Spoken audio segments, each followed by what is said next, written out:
Chapter 1. A Violent Crime.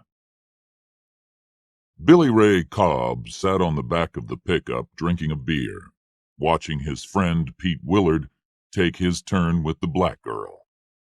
She was 10 and small for her age. She did not look at the man on top of her. He was breathing hard and swearing. He was hurting her.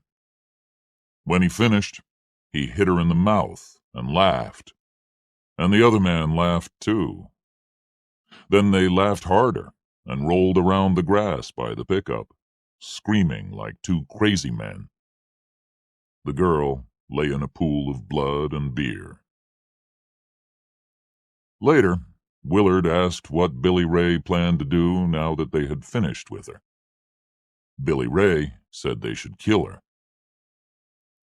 "Are you going to do it?" asked Willard. Cobb hesitated. "No, I'll let you do it." Willard said, "It wasn't my idea. You're the one who's good at killing niggers. You do it." He thought for a minute while he finished a beer. "Let's throw her off a bridge." "Good idea. Very good idea," said Billy Ray.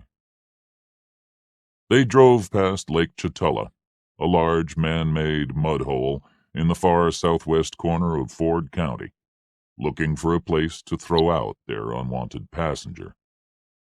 At each bridge they approached, they saw blacks fishing in the muddy water. Cobb was getting desperate by now. He turned off into a side road and stopped the pickup. They threw her into the long grass at the edge of the woods. Carl Lee Haley did not hurry home when he got the phone call.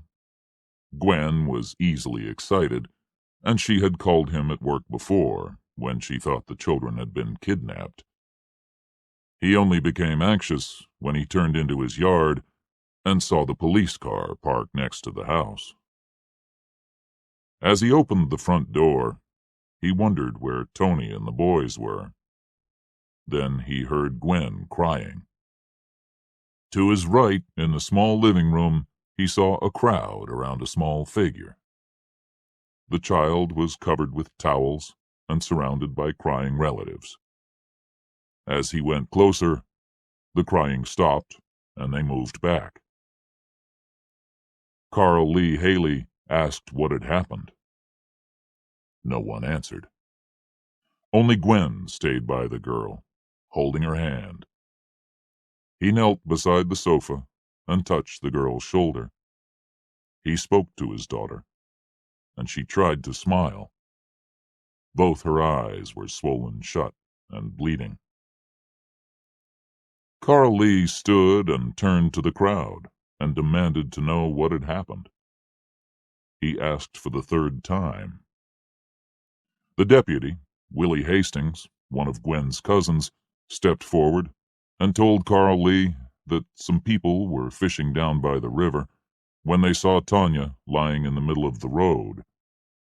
She told them her daddy's name, and they brought her home. "What happened, Willie?"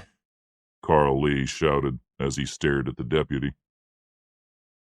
Hastings spoke slowly, looking out of the window, while he repeated what Tanya had told her mother about the white men and their pickup and the rope and the trees and being hurt when they got on her.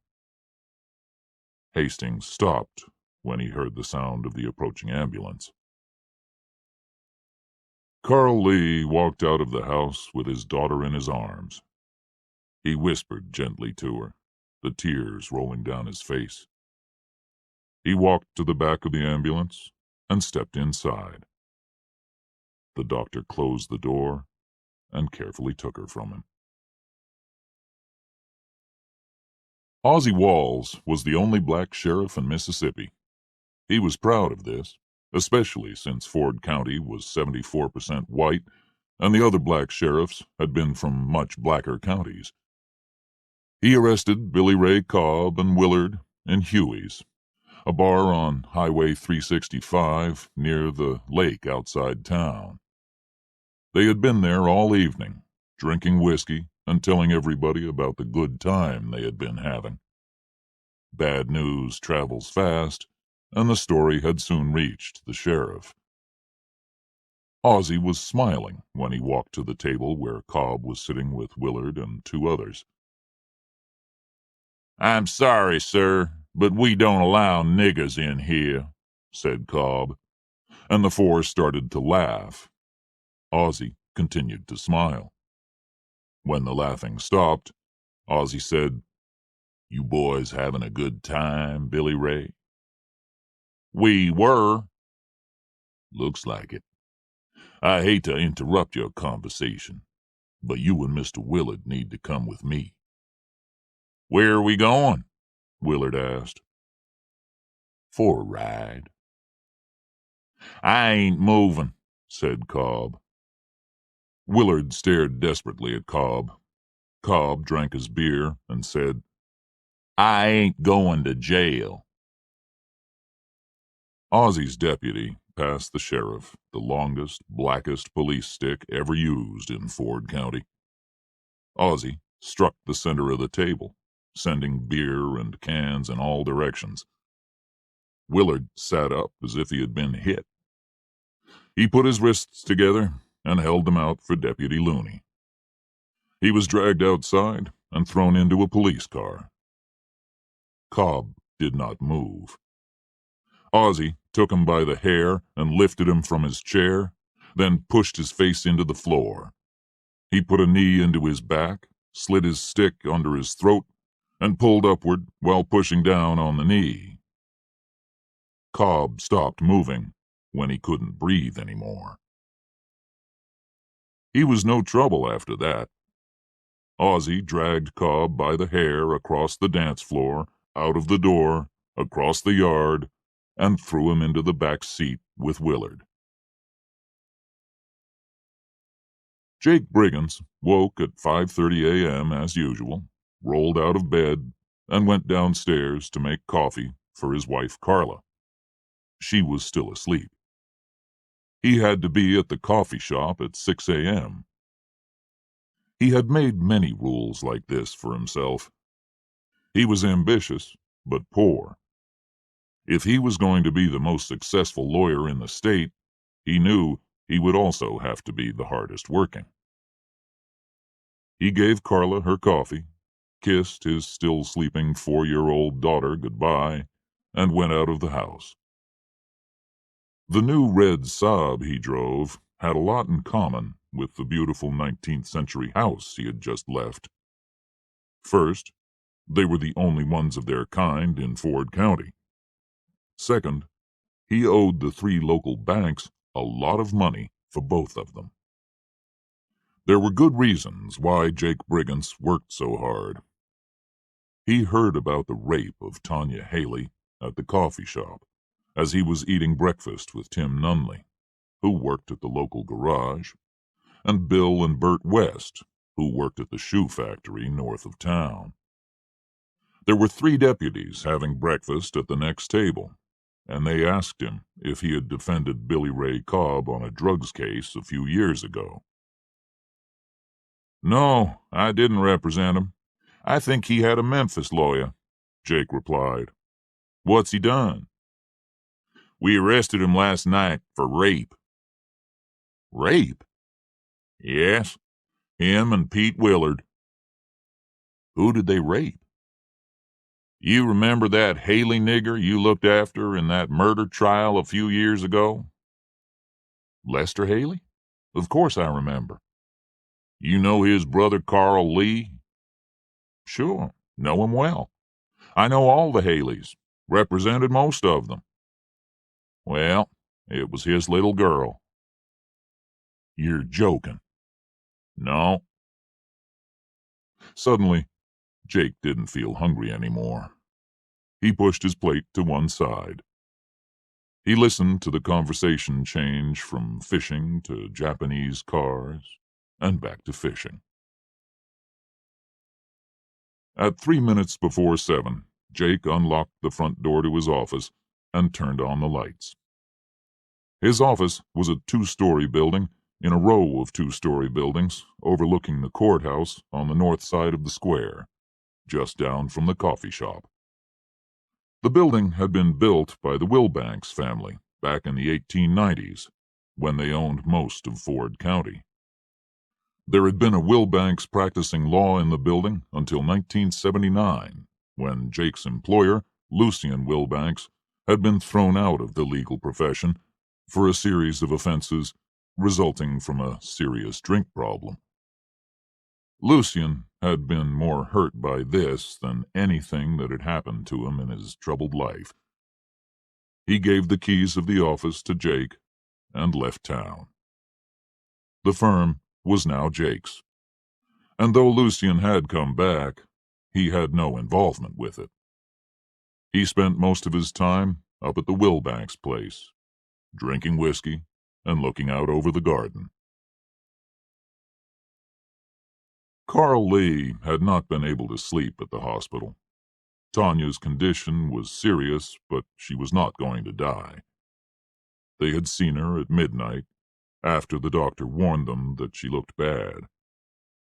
She did. Gwen had kissed the little bandaged face, while Carl Lee stood at the end of the bed, unable to do anything but stare at the small figure surrounded by machines, tubes, and nurses. The sheriff, Ozzie Walls, brought coffee and cakes at 2 in the morning and told Carl Lee all he knew about Cobb and Willard. Jake began to check his mail. He heard his secretary, Ethel Twitty, come in at 8:30, as usual. At around that time, Sheriff Ozzie Walls was typing up Pete Willard's story of the rape. Ozzie had told Willard what had happened to the last white man who had gone to the state jail at Parchman. About 5 years ago, a young white man in Helena County raped a black girl. She was 12. They were waiting for him when he got to Parchman. Knew he was coming. On his first night, about 30 blacks tied him over a big oil drum and climbed on. The guards watched and laughed. They hate rapists. The other prisoners got him every night for 3 months, and then they killed him. After that, Willard seemed to want to help the sheriff as much as he could. Chapter 2. Revenge. Jake was in court the next day to see Billy Ray and Willard go before the local judge and to hear Ozzie Wall's report of Willard's story. Carl Lee was there, too. As soon as they had heard the judge say that the two men should be kept in jail, Carl Lee and Jake walked out of the courtroom and down to the first floor. They stopped at the back door of the court. They talked about Tanya and Carl Lee's family. Then Carl Lee told Jake that his younger brother Lester was coming down from Chicago. "What's Lester coming in for?" Jake asked. "Family business." "Are you two planning something?" "No, he just wants to see Tanya." "You two be careful." "That's easy for you to say, Jake." "I know." "You've got a little girl. If she was lying up in the hospital, beaten and raped, what would you do?" Jake looked through the window of the door and could not answer. Carl Lee waited. "Don't do anything stupid, Carl Lee." "Answer my question. What would you do?" "I don't know. I don't know what I'd do." "Let me ask you this. If it was your little girl, and if it was two niggers, and you could get your hands on them, what would you do?" "Kill them." Carl Lee smiled, then laughed. "I'm sure you would, Jake." I'm sure you would. Then you'd hire an expensive lawyer to say you were crazy, just like you did when you defended Lester. As they came out of the courthouse, Jake told Carl Lee it had been different when Lester was on trial. There was no planning. The man Lester had killed had attacked him first. Carl Lee looked back up at the stairs. "Is this how they'll come into the courtroom?" he asked, without looking at Jake. "Who?" "Those boys." "Yes. Most of the time they take them up those stairs. It's quicker and safer. They can park right outside the door here." "Are you ready to defend another member of my family?" "Don't do it, Carl Lee. It's not worth it. What if you're found guilty and they give you the electric chair? What about your children? Who'll look after them?" "I have no choice, Jake. I'll never sleep till those two are dead. I owe it to my little girl. I owe it to myself, and I owe it to my people. It'll be done." They opened the doors and walked down to Washington Street, opposite Jake's office. They shook hands. Jake promised to stop at the hospital the next day to see Gwen and the family. "One more thing, Jake. Will you meet me at the jail when they arrest me?" Jake nodded before he thought about what Carl Lee was saying. Carl Lee smiled and walked down the sidewalk to his pickup. Carl Lee's younger brother, Lester, drove from Chicago to Clanton in his new Cadillac. It was late Wednesday night when he arrived at the hospital. He found some of his cousins reading magazines in the second-floor waiting room. When he saw Carl Lee, he pulled him close and held him tightly. They had not seen each other since the Christmas holidays, when half the blacks in Chicago traveled home to Mississippi and Alabama. "How is she?" Lester asked.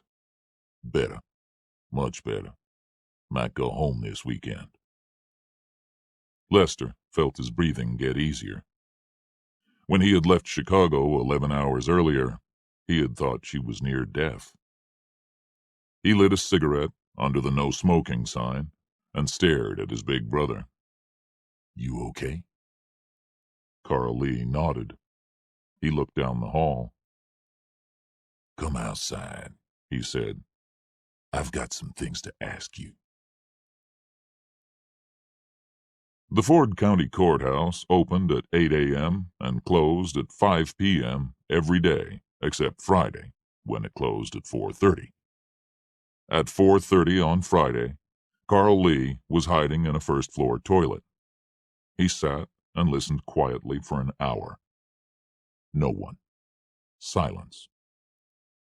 He walked through the wide, dark hall to the back doors and looked through the window. There was no one around. He listened for a while. No one. He started to study the building.